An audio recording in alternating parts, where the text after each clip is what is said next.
The top stories: questionable Water Authority financial transactions under scrutiny. Seaweed swamps Crane Beach, forcing the resort there to ferry guests to other beaches. And who will be the boys' champions at school sports? A prediction is ahead in this edition of Nation News for Wednesday, March the 18th, 2015.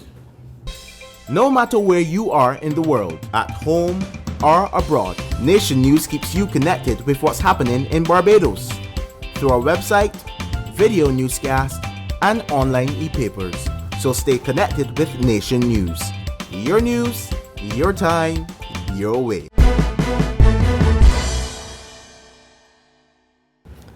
Thanks so much for joining us. We begin with the news that the controversial introduction of tuition fees at UWI was a dominant theme on the third day of the estimates debate in the House of Assembly. Opposition MP Dwight Sutherland said that by imposing fees, the Dems were kicking down the ladder the MPs had used to achieve social and political success. Attorney General Adriel Brathwaite countered that government could no longer afford to provide all the free services it once did. He said the government did not have to apologize for its position, and the BLP should admit that the time for widespread freeness has long gone. Auditor General Leigh Trotman has raised a number of red flags concerning financial transactions at the Barbados Water Authority.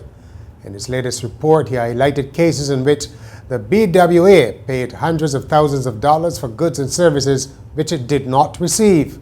He said the agency is pursuing legal action against some of the suppliers. In one case, an overseas tour was cancelled, but there was no evidence that the company which facilitated the tour had refunded fees of $31,500. Another matter raised by Mr. Trotman relates to a quotation in June 2010 for the supply of goods at $61,000 Barbados dollars. However, a payment was made for $61,000 US dollars. The Crane Beach is covered by so much seaweed that the resort that overlooks the stunning coastline has had to send its sea bathing guests elsewhere. The invasion of sargassum weed has been an irritating and largely unexplained phenomenon for a couple of years now. Managing Director of the Crane Resort, Paul Doyle, says the smelly deposit is too much for workers to manage, even with the use of a bobcat. One of the particular problems at Crane is that the beach is 60 feet below the rest of the development, and there's no way of getting the seaweed out. You can't bring a truck in, you can't bring heavy machinery in. So it does pose challenges. We found that the way the best way to manage it is actually push it back into the sea and let the high tide take it far out to sea, and that's worked fairly well. However, I have to say the last few weeks, maybe the last month or so, has been exceedingly challenging. And from yesterday, it's been, it's literally impossible.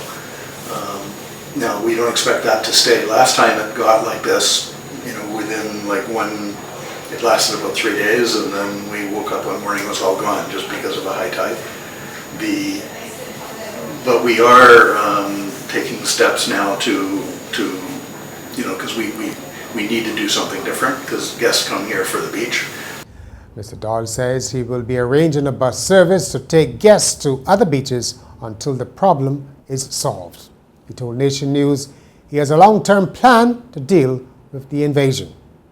Now, the long-term solution is we've made arrangements. We've been studying this for more than a year, but it's the same system as they use to control oil spills, can control seaweed. So we've been doing a lot of research, and this has been used successfully in other countries, from everywhere from Dubai to Thailand, and we've sourced and have purchased a seaweed boom that should be here in about eight weeks, and that will extend across the bay. And basically, because of the current in Barbados, we believe that it will divert all of the seaweed past Crane and out to sea.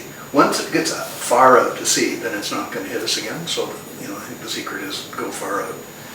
The local distributors say Barbados is not affected by a recall of more than 6 million boxes of original flavor Kraft macaroni and cheese because some packages may contain small pieces of metal. A spokesman for Hanshel Innes told Nation News that none of the suspected batch had been shipped here. Mention Jamaican jerk and you know where it comes from, obviously. Well, how to make the most of geographical indicators is the focus of a Caribbean branding workshop organized by the Barbados-based Caribbean Export, whose Alison Francis spoke to Nation News. Geographical indications is very important for the private sector, who we represent as Caribbean Export, in terms of getting the best for the products in the international market. It also gives a level of recognition to the Caribbean or to the state for which the geographical indication will be registered for. So the objective of the discussions today is to have persons from different sectors.